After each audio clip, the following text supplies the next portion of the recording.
Babukeli beMakhiwa TV nje obwazi ukuthi noma kanjani ke sila endaweni yase Lakeside lokhu siqhubeke njalo sikhuluma namaqembu ahlukahlukene ukuzwa nje umuzwa wanamhlanje njengoba nje sazi ukuthi eNingizimu Afrika yonkana kuyavotwa namhlanje sila ebaqulusinike endaweni yase Lakeside siphethe noma kanjani ke ilunga leAfrican National Congress noma kanjani ke insizwa akithi asikubingele siphinde sikwamukele kwiMakhiwa TV. Ngiyakubingelela msakazi nginibingelele nabalaleli abakhona ababukele uhlelo lweni.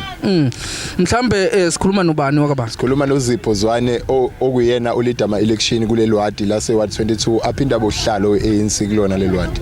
Bhuti wami namhlanje njengoba sazi ukuthi iNingizimu Afrika yonke usokhethweni namhlanje kuyavotwa uthini umuzwa wakho nje namhlanje?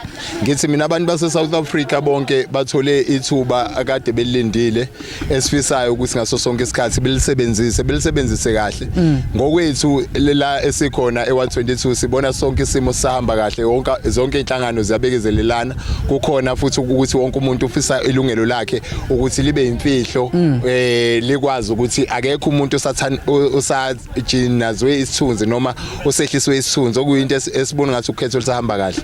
Sinhlangano yeANC we are very happy as you see behind me ama volunteers asevotile bonke labantu and imudi kuthina ithi siyafisa ukuthi leli wadi silwine namhlanje ngoba kuma nationals asikaze sililuze sisaqala nje ukuluza last year kuma local elections. Mhlambe ngokubuka kwakho nje kulesikhungo enivotela kusona njengoba silapha nje eLakeside ngokubuka kwakho ubona kanjani mayelana neqembu leANC mhlambe ngenzeka kube hamba kahle okanye mhlamba kwathembi kahle?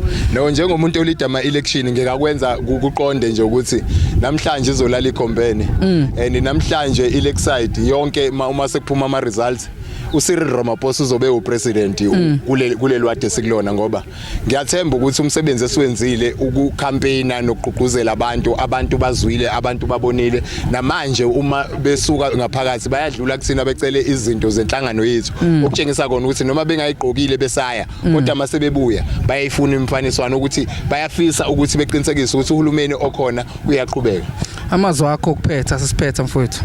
Amazwi ami okuphetha bengizocela nje ukuthi zonke inhlangano ezikhona ezikhona zilinde isikhathi esisanele njengoba kuzovalwa ngo9 emva lokho bese ke sithemba uIEC ukuthi ngoba sonke sithumela ama party agent njengamaqembu ukuthi mase kubalwa imphumela ezovela sicela ukuthi abantu beyamukele thina siuAfrican National Congress so yamukela yonke imphumela esobe sibhekene nayo and sizowina.